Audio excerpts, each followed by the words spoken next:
I want to make sure everyone understands that we often talk about OSHA and EPA citations, along with some other regulatory actions from other agencies, legal cases, and criminal activity. Everyone is innocent until proven guilty in a court of law. Proposed fines are exactly that, and they are often litigated, reduced, or vacated. We use available public records, news accounts, and press releases. I tell you what, this is Jim. Let's try that again.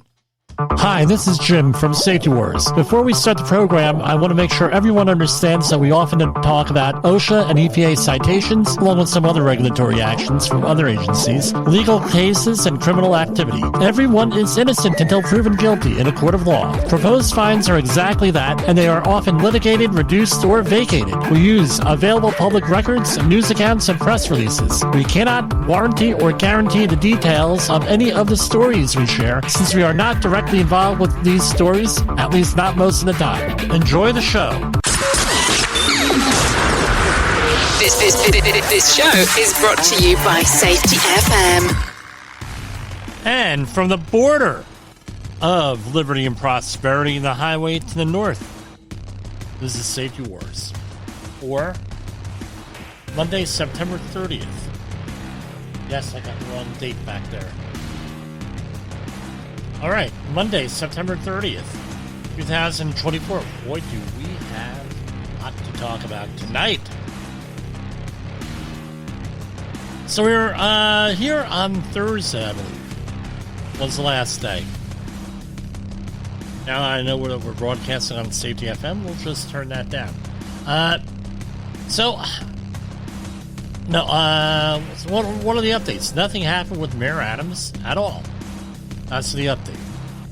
You know, EMP, nothing happened, but we do have Hurricane Helena, and we have another hurricane or tropical storm or depression coming through. I'm sure that if you are in the targeted area of Hurricane Helena, that's Florida, Georgia, the Carolinas, you'll have a depression here. So we're going to kick off today, the program by saying this, right? I often hear this, again, we have, Pete Rose. He did not make it into the Hall of Fame. Blah, blah, blah, blah, blah. And you hear this again and again and again.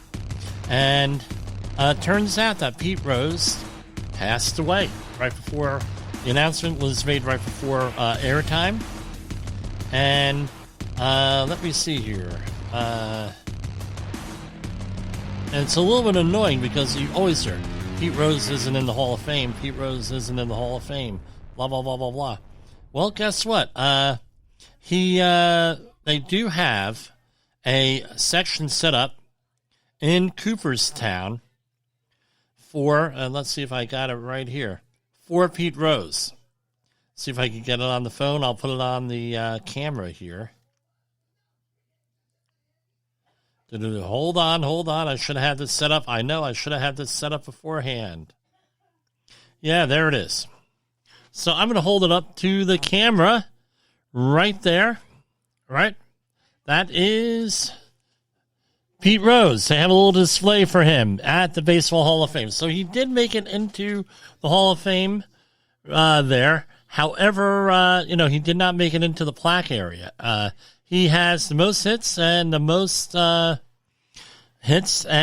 number of played games here. And they had him in with Ty Cobb, right, as on the display. So in a matter of speaking, he did make it in to the Baseball Hall of Fame, just not in the hall with all the plaques and everything. So rest in peace. He's a man that is controversial. We'll say that. And again,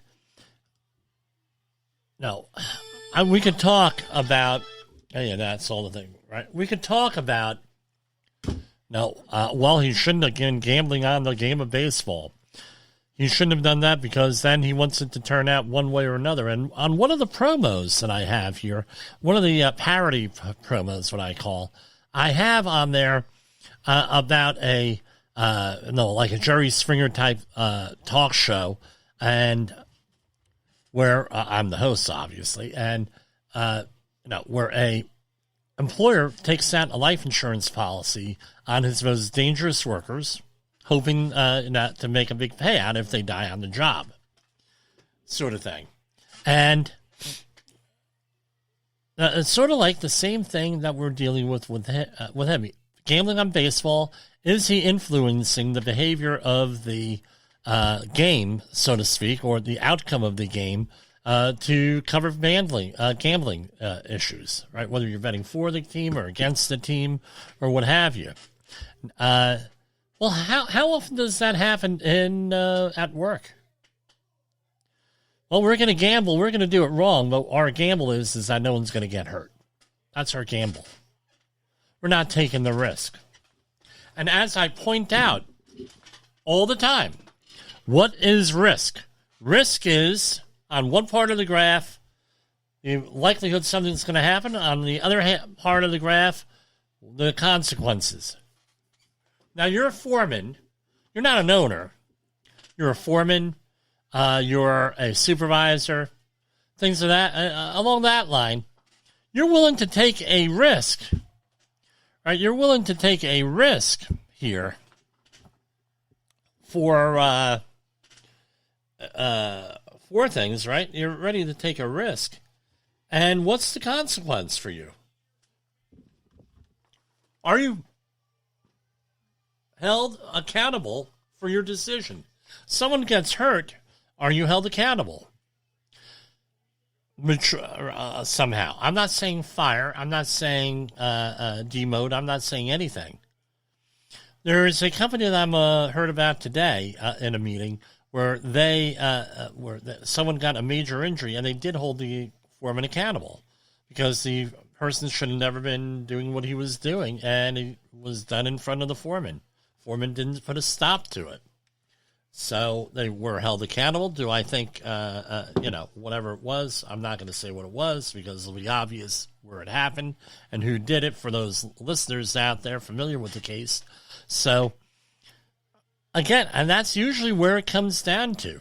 There is no risk for a lot of these supervisors and managers. Their risk is they're going to lose their job. Then they're going to find a new job. Some people are empathetic and they're like, oh my God, someone got hurt. Someone got killed. Someone like that, they feel guilty. We're not talking about those. The people out there, and if they're that way, if your supervisor that way who really cares about you and really cares about your team in the workplace, that's a good supervisor, in my opinion, as far as that goes. But we're talking about how many times do I see someone getting hurt, and he's like, well, just his time to go, Jim. God called them home. Not acceptable. Well, shit happens. Not acceptable. How about public officials? We have this quote from Joseph Stalin out there. Famous quote. One death is a tragedy. A million a statistic. How's your public health people? Your emergency managers? How are they doing? What kind of decisions are they made? Because they at a minimum have qualified immunity or sovereign immunity. They'll make any decision they want. Nothing will ever happen. Well, go back and listen to our September 11th program this year, where I let it all hang out. This is just the way it is, folks. Who's taking the risk, right? And the whole Pete Rose thing, he might have been influencing the games based on his bet. Well, on his payout, on his risk, what risk he was going to take. Does your employer do that? And if you're condemning Pete Rose, perhaps you should look in the mirror here. And I'm not advocating what he allegedly did. I'm not familiar with the evidence or anything. I'm not advocating for it. However, don't judge lest ye be judged. Right? Well, on the same standards. don't be too harsh. But remember, all of this works in here. Now, second thing. I was talking to some emergency managers and some people in the insurance industry over the weekend, specifically on Hurricane Helene and its aftermath. And what about, we know the disaster, we know people hurt. As of right now, 120 people hurt, 1,000 unaccounted for, whatever that means. We have reports from, this is from CNN. At least 128 people have died across 6 states, and officials fear the death toll can rise. Many more remain missing, perhaps unable to leave their location or unable to contact family where communications infrastructure is in shreds. We're going to be reaching out to some potential sponsors here where we're going to talk. Pardon me, I don't know I had dinner right before the show. Hope my face is clean. Now everybody's going to run over the video. Yeah, run over to the video. See Jim with a dirty face. But anyway, there's, right here we have from hundreds of roads remain closed, especially in the Carolinas, because the storm came up this way and did a loop-de-loop sort of thing, and remained over northern North Carolina. And more than 2 million customers remain without power, according to poweroutage.us. I didn't know that there was such a thing, poweroutage.us. There's a medium chance of a new storm that develops in the Western Caribbean or Gulf of Mexico later this week. It's early to know where it will go from there. President Joe Biden will visit some of the affected communities later this week, as soon as it will not disrupt emergency response operations. Presidential candidates Kamala Harris and Donald Trump have expressed condolences to those affected. So, I was talking to the insurance agents and a couple of other people here. Don't forget that even if you're hundreds of miles away and you're dealing with these things, paperwork, FEMA loans, insurance claims, anything like that, that takes a psychological toll on you because you have to read all these reports.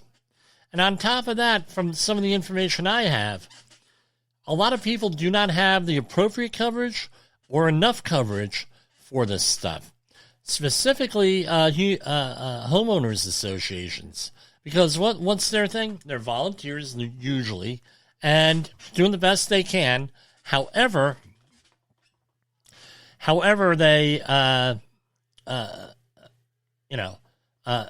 they may not be very insurance savvy or safety savvy.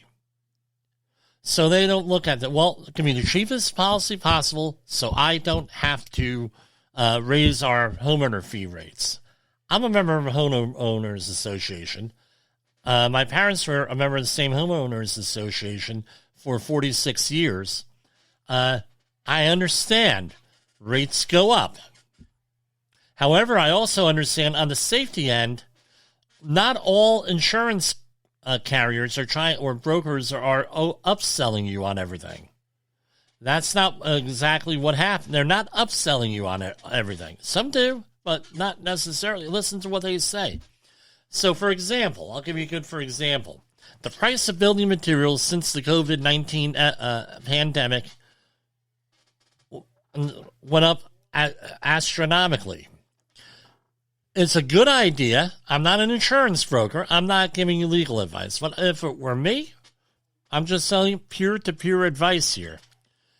Talk to your insurance agent when you can get them on the phone because they're dealing with this. Do I have enough insurance? Okay, maybe I bought my house. I'm just throwing a number out there, $100,000 30 years ago. Now to replace that house, it may be $500,000 now, a comparable house. But you're still walking around with an insurance policy that'll only cover you for $100,000. You're going to have a problem when you have a problem.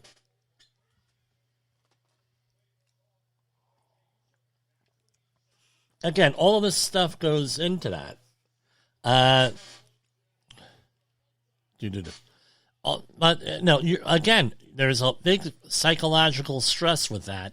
And maybe we'll go into that what the psychological stresses are on a very near future program here. But remember, take time for yourself. If you need to talk to people. If you need to say, time out, I need a moment, I need time out, take a moment. If you need to go and get your little Shrek doll and hug your little Shrek doll, go and hug your little Shrek doll. Oh, hug your little Shrek doll there, right? Whatever you need to do. My daughter gave me that, so I keep it here on the desk. But with that, I mean, just hellish things. We're seeing reports of bodies in trees. The pictures we're seeing of Asheville, North Carolina, completely destroyed. 12 foot of mud on the street in some of these places. I mean, it's just a nightmare. Now, the other thing is this. Communication. People say, well, Jim will have cell phone access. A lot of those people don't have cell phone access. Don't have it. No cell phone towers. So what are you going to do? Not everybody has Starlink. I'm not giving them a plug, but not everybody has that. How about radios? Handheld radios. CB radio? And on a clear day, clear view, point to point, I believe, if memory serves you right, it does it at broadcast at a 4-watt energy, right? And if you have it in a car, it's a little bit more than that. Guess what? Now you have 3 to 5 miles, roughly. I've gotten it as far as 3 miles, 4 miles away. My brother used to get it with his setup about when we were kids, about 12 miles away on that. From Woodbridge, New Jersey to Edison, New Jersey. Pretty long range. Well, that sounds like a joke. Well, guess what? Those people wish they had that out there. They also have satellite text, satellite phones, but they also have satellite text services. We're able to use text messaging on things. How about that? Allegedly, right? Electrical cars shorting out and exploding. So maybe the electric cars aren't all they're cracked up to be in these situations. Right? Officials are urging those who evacuated and left electric vehicles or golf carts in garages or under buildings to report them if they cannot safely access or move them. Saltwater exposure can damage the battery components in electric vehicles, potentially leading to dangerous chemical reactions that could cause the vehicles to catch fire. So that's basically it with that. And you can't charge an electric car without electric. This is out of the smoking gun this afternoon. Cops, hurricane looters hit Trump merch store. Suspect claimed stolen goods had just washed up during the storm. As Hurricane Helene battered a Florida city covered by a state of emergency declarations, 2 men allegedly burglarized a Trump store stocked with merchandise, promoting the ex-president, according to the cops, who say one of the alleged looters was wearing a Trump cowboy hat. Anyway, they had merchandise that matched items stolen from the Trump store they were caught with, and, they're being held. What could be this is from Newsweek, what could be the October surprise in a political season of surprises? I don't know what that could be. In October 2016, there was the unaired video showing Donald Trump bragging about women, right, and his conquest. When I heard it, I said, you know what? I've run in those circles before, and I absolutely believe it. That could happen. I mean, even people like me, and believe me, I don't have to put on a Boy Scout uniform to tell you I'm a little bit of a Boy Scout here. I have the Boy Scout uniform upstairs if you need to see me in it. But anyway, you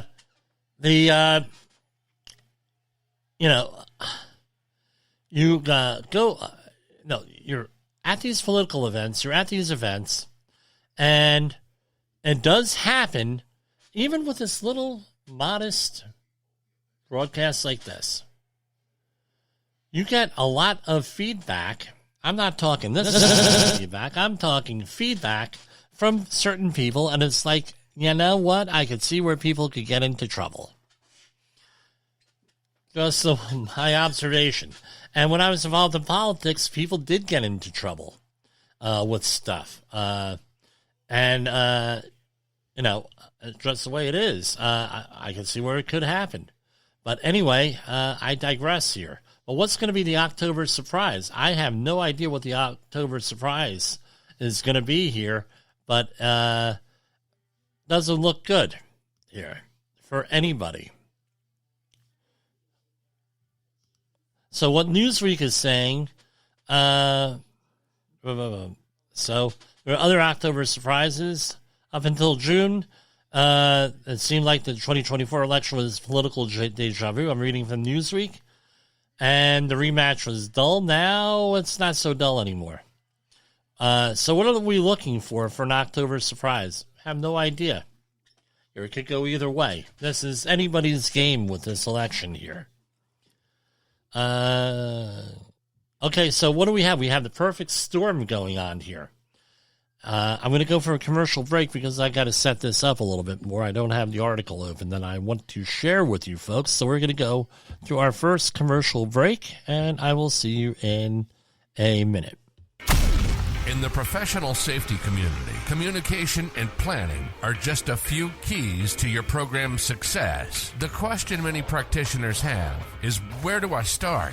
Dr. Jay Allen, the creator of the Safety FM platform and host of the Rated R Safety Show, has built a global foundation to help you along the way. Go to safetyfm.com and listen to some of the industry's best and most involved professionals, including Blaine Hoffman with the Safety Pro, Sam Goodman with the Hop Nerd, Sheldon Primus with the Safety Consultant, Jim Pozell with Safety Wars, Emily Elrod with Unapologetically Bold, and many others. As individuals, we can do great things, but as a team, we become amazing. Dial into safetyfm.com today and surround yourself with a powerful force of knowledge and support.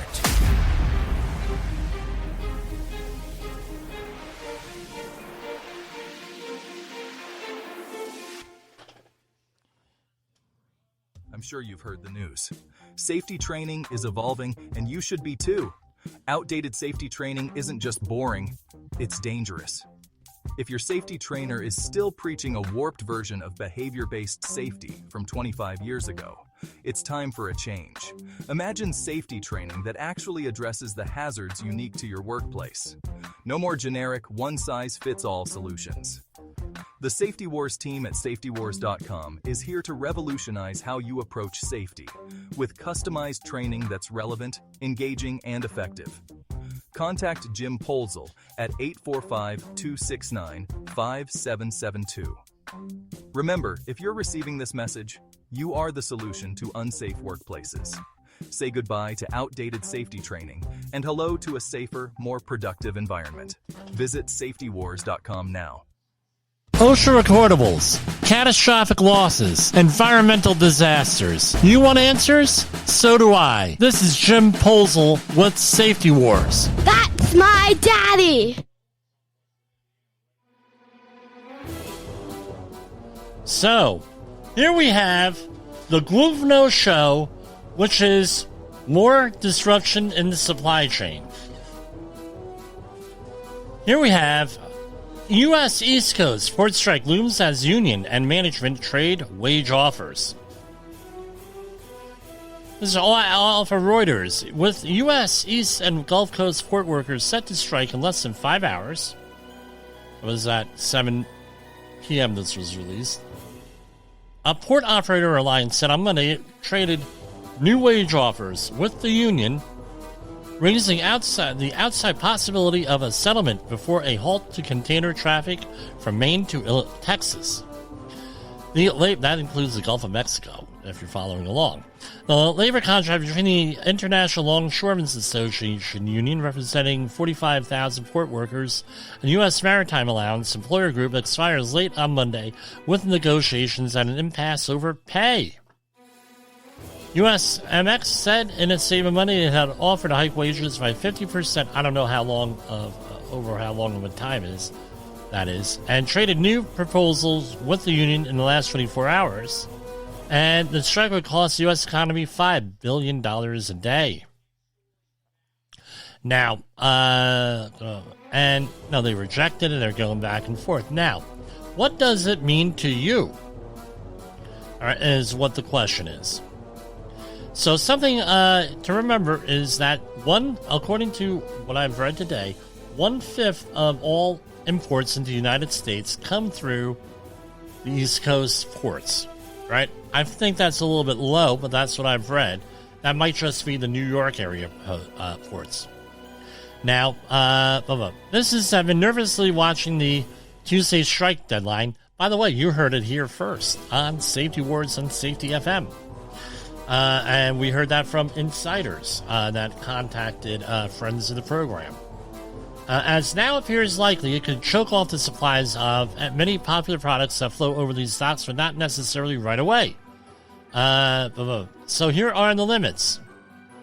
It does make economic or logistical sense to ship many of the goods that come into the East Coast by East Coast ports by alternative points of entry or by plane. So what does that mean?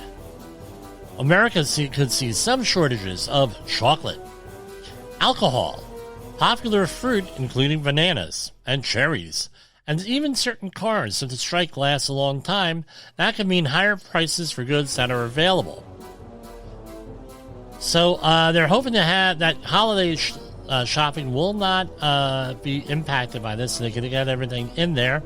And basically,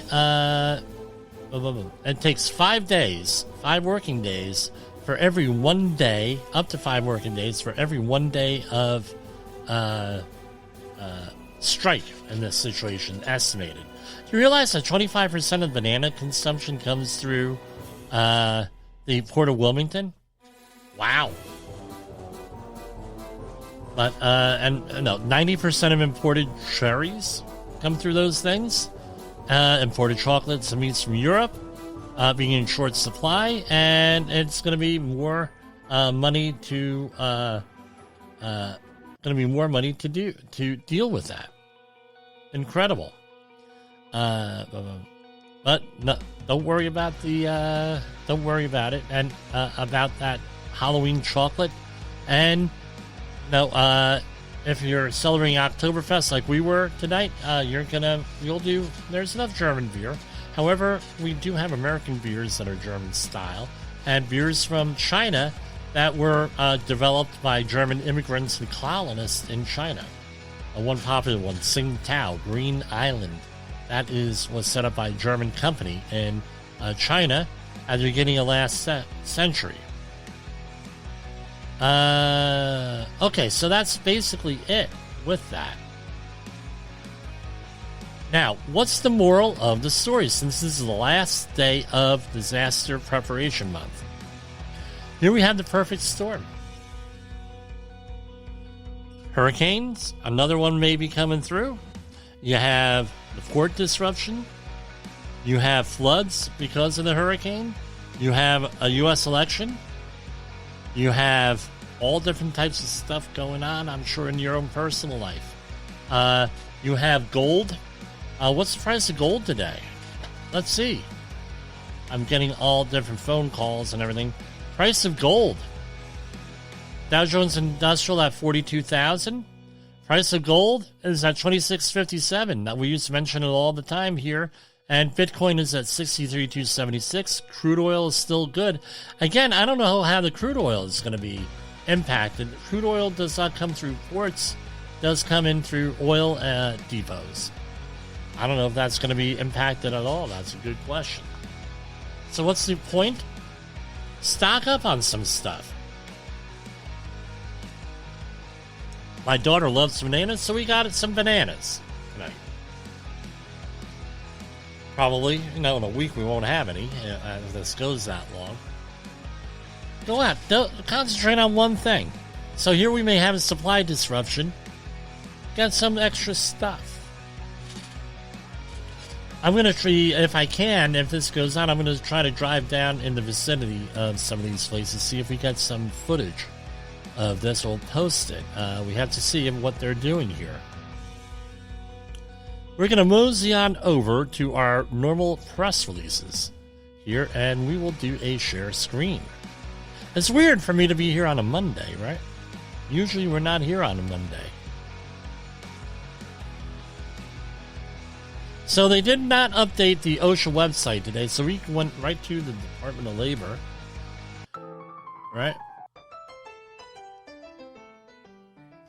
And minimum wages in American Samoa increased by 40 cents per hour. Workers on American Samoa employed in industries covered by the Fair Minimum Wage Act of 2007 will receive a 40-cent increase in their hourly wage beginning today. The Fair Labor Standards Act applies generally to employment in American Samoa as it does to employment in the U.S. Going on, and American Samoa's minimum wage rates are set for particular industries, not for an employee's particular occupation.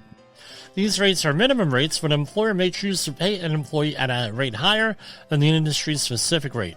The law also requires employers to display a poster. So this is like broken out by industry here. So for example, bottling, brewing, and dairy products, $6.29. Publishing, $6.73.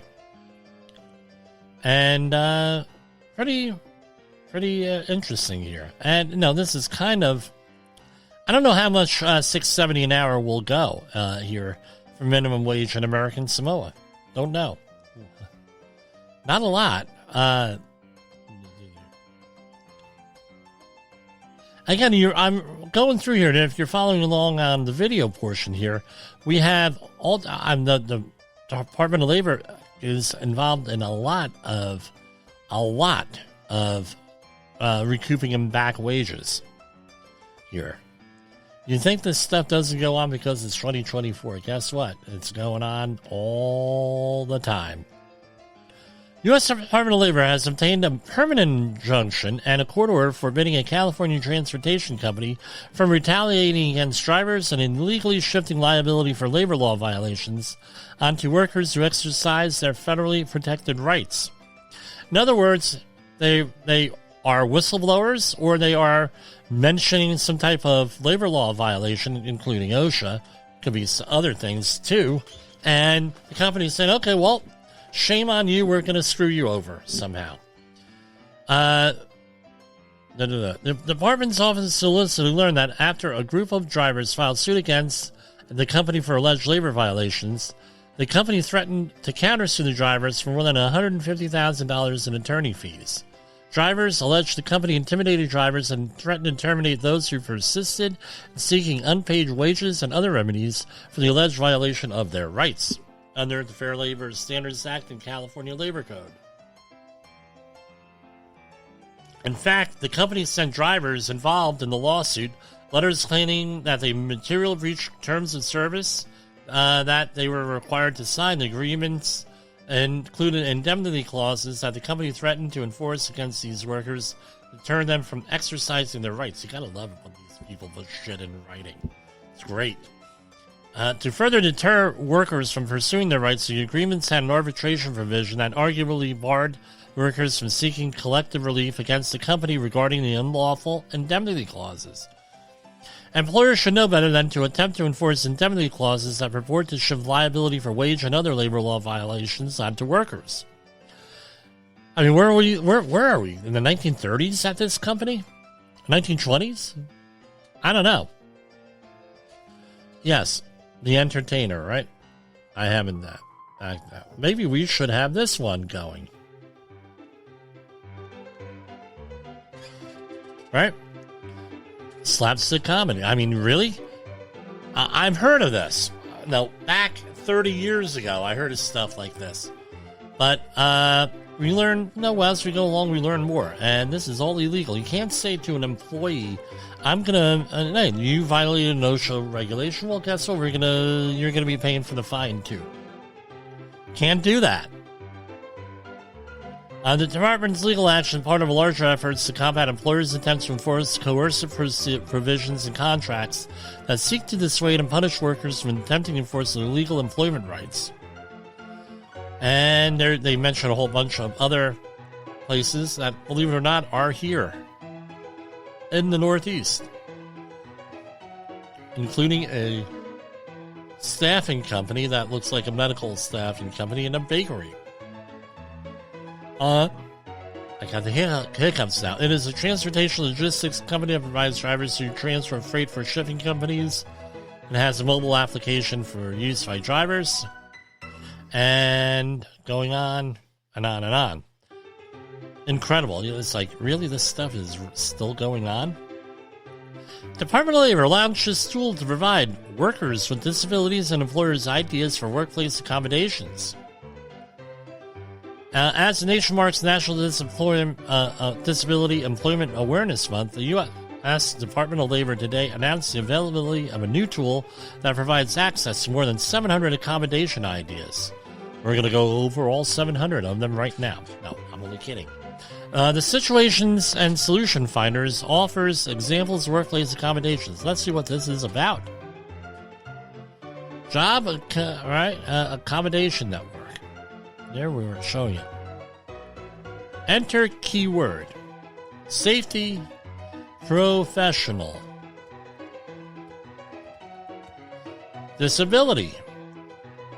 AIDS, addiction, Addison's disease, allergies, Alzheimer's, Lou Gehrig's disease, amyotrophic lateral sclerosis. A friend in the family came down with that. Arthritis, ataxia. So, what do we have here? Let's do. Let's see, what's a good disability to try here?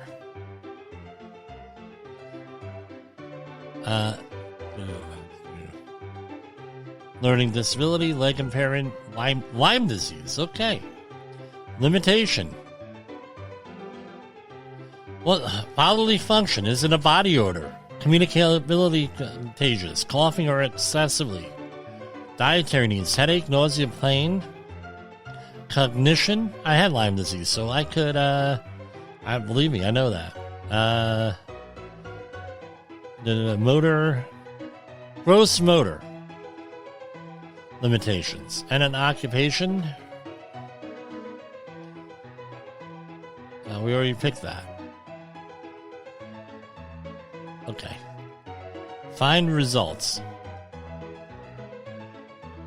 Nothing. Okay, I guess we gotta pick something. Let's do this. Construction worker. Building contractor. Find results. Nothing. Okay. Not so good after all. Okay, find results. Okay, here we go. Match any filtered item. A new hire with POTS was beginning for a hotel receptionist position, and this is going on. And the employee could not sit down for long periods of time. After the employer requested accommodation, the employer staggered the training schedule, enabled her to sit in the training in the mornings and job shadow in the afternoons. Okay. A state outreach coordinator. They had 700 things for coming back here. Results. The employer approved the request. I guess it's a good idea. I mean, sometimes you're at the end of your rope with some of these situations, and you get burnout and stuff. I get it. Now, you may need a tool to help you. That's one of them. Okay. Here we have share.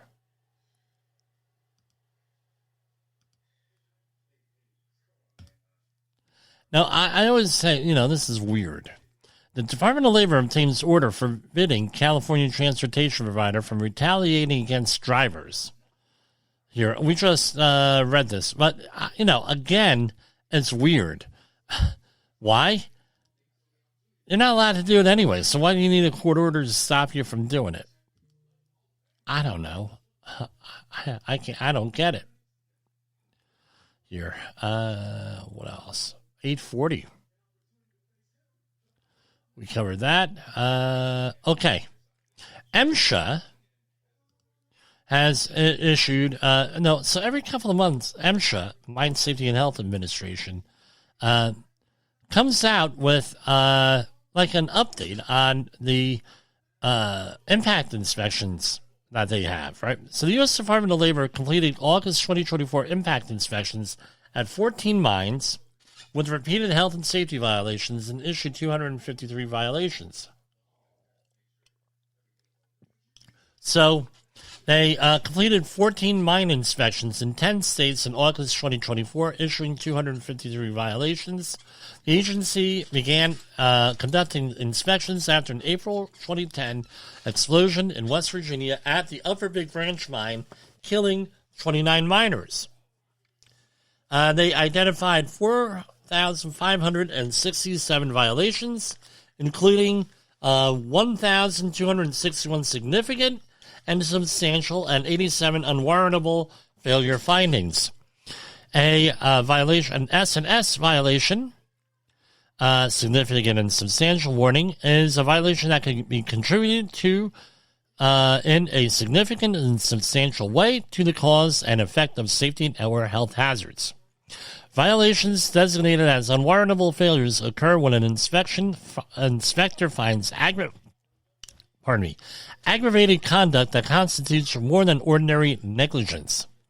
It is vital that miners play an active role in their safety and health by identifying hazards, reporting them to MSHA for investigation, appropriate enforcement action, and abatement, said Assistant Secretary for Mine Safety and Health, Chris Williamson. Impact inspections are a valuable enforcement tool.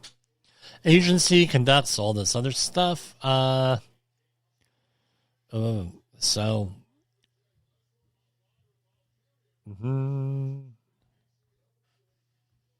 here are some of the things, right? During an August 12, 2024 inspection, investigators identified 35 violations of mandatory safety and health standards, including 13 S&S violations and 3 unwarrantable failure findings. Specifically, inspectors found the following.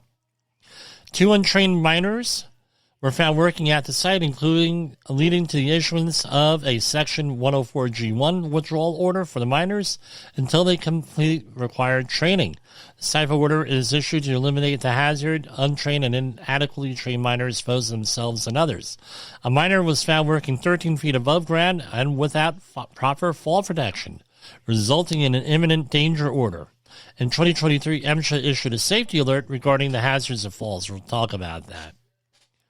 And it goes on some of the things. Several unsafe conditions were discovered and 3 unwarrantable failure findings issued. So housekeeping was number 1, specifically aisles blocked. Few things to keep it clean.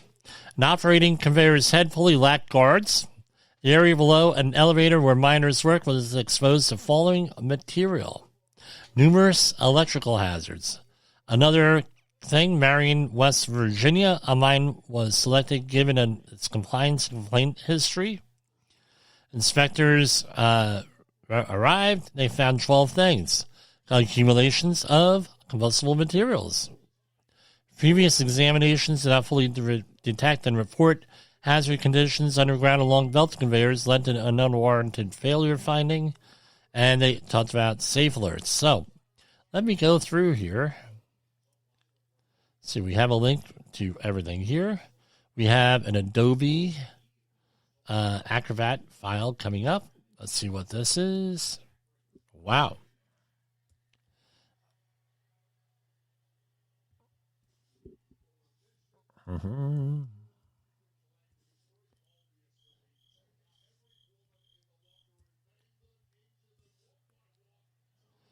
And again, they just issue a spreadsheet here.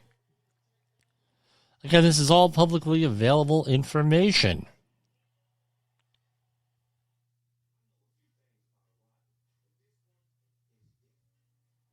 Here, so let's see here. So here we have the district, the location, the mine ID, the controller name here, the operator name, the mine name, and the number of citations.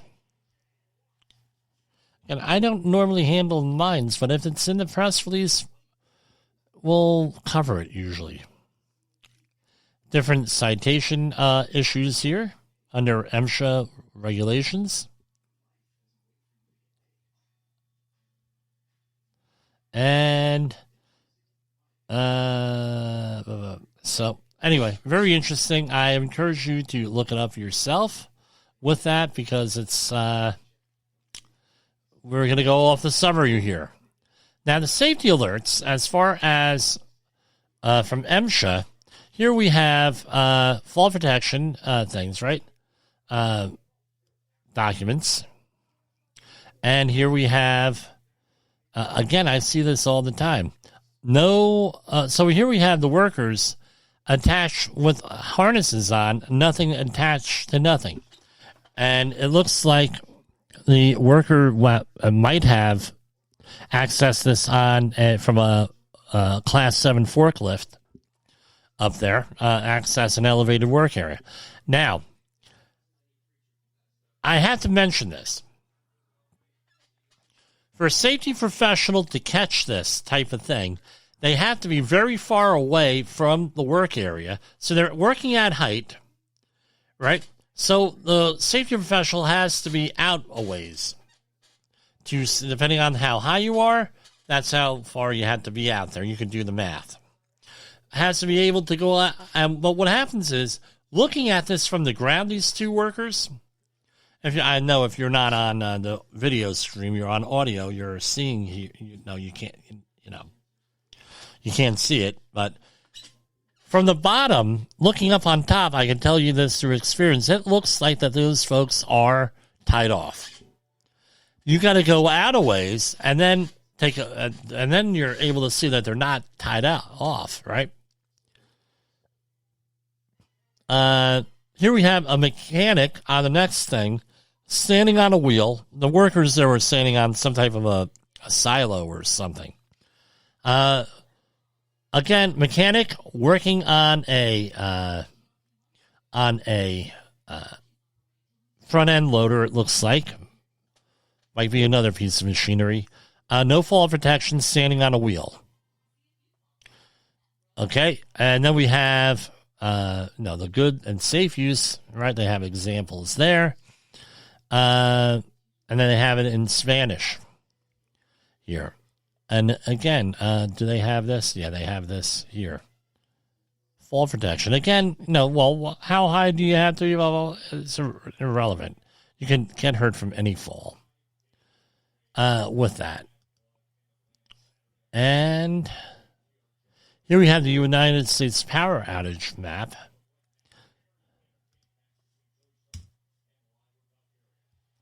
And this is pretty interesting here.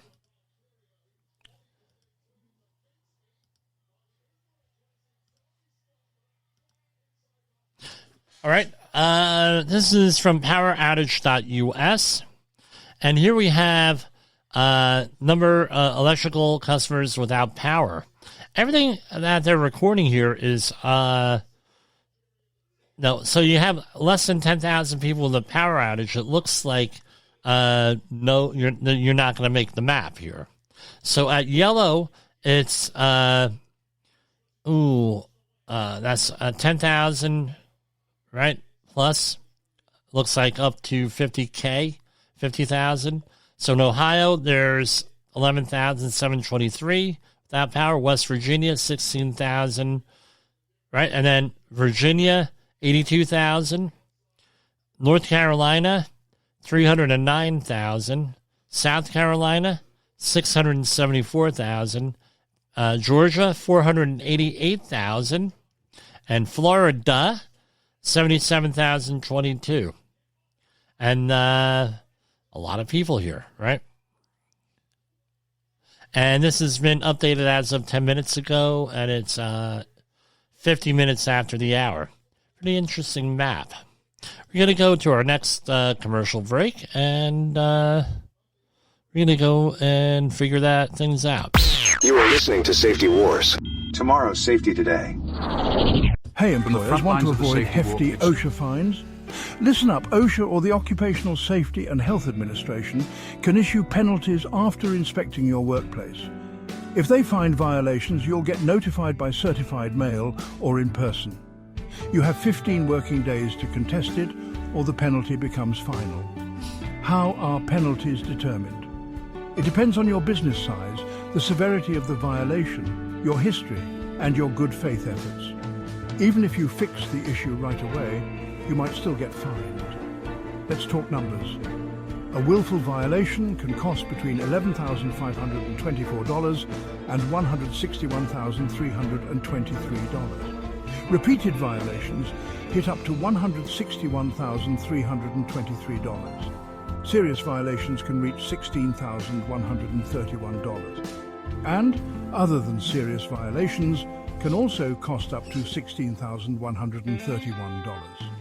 If you fail to correct a violation, it's $16,131 per day. Lastly, missing a posting requirement? That's another $16,131. Stay informed, stay compliant, and keep your workplace safe to avoid these costly penalties.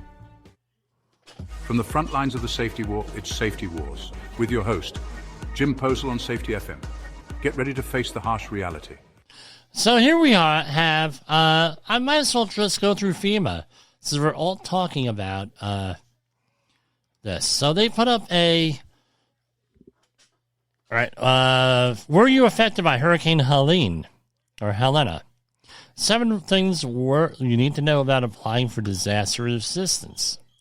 They have out a nice thing, right? Here, a nice video and everything.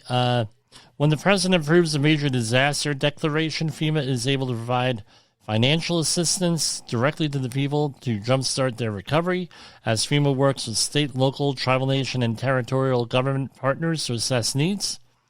Assistance becomes available in additional impacted areas. You can use the tool I'll have to look up your zip code to see if your area is currently included. Number 2, how to apply. No, either through the phone number or visiting the disaster recovery system. What are you going to need? Description of the damage, your address at the time of the disaster, your social security number, contact info, policy number if you have insurance, annual household income, and your bank account information for direct deposit. Remember to document your damage. If you have insurance, file a claim. And what does FEMA... Oh, you gotta love it. I turned the thing off. What does FEMA assistance help you with? Serious needs assistance, money to help you pay for essential items such as food, water, baby formula, breastfeeding supplies, displacement assistance, other eligible expenses there. And what comes next? A home inspection, application, and appeal and delivery funds. I went through this process because we had a flood a couple of years ago here, and which resulted in this beautiful studio being constructed here. And we went through the process. We really didn't get anything. We got a little bit of money, but not much. Nothing to really write home about here.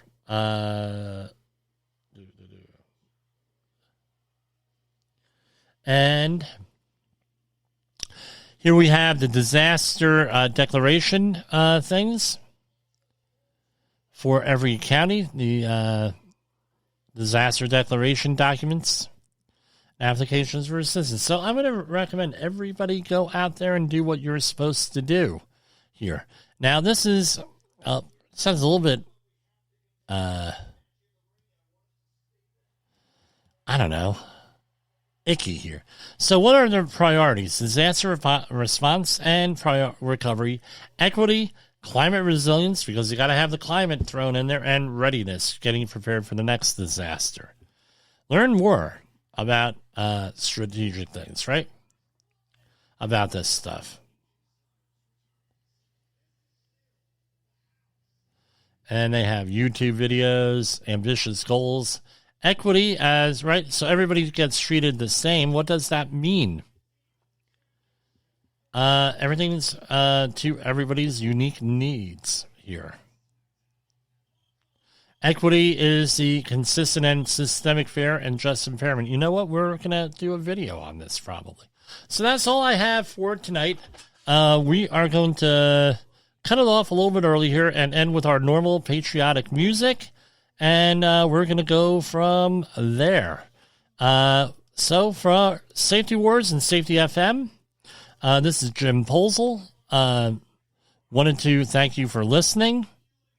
And we will be back here tomorrow. I think I'm planning on being here all 5 days this week. So we'll see you.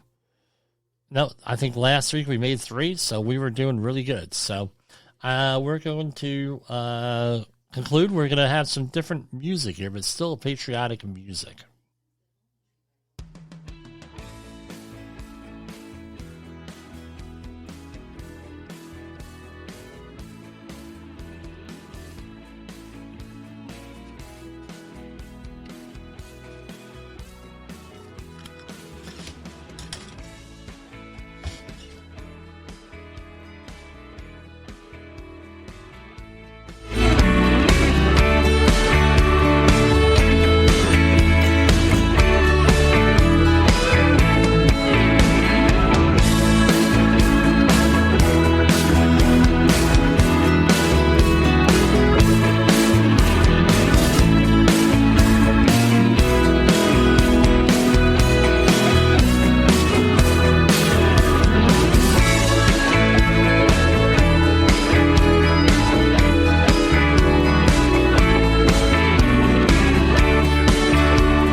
The views and opinions expressed on this podcast are those of the host and its guest and do not necessarily reflect the official policy or position of the company. Examples of analysis discussed within this podcast are only examples. They should not be utilized in the real world as the only solution available, as they are based only on very limited and dated open source information. Assumptions made within this analysis are not reflective of the position of the company.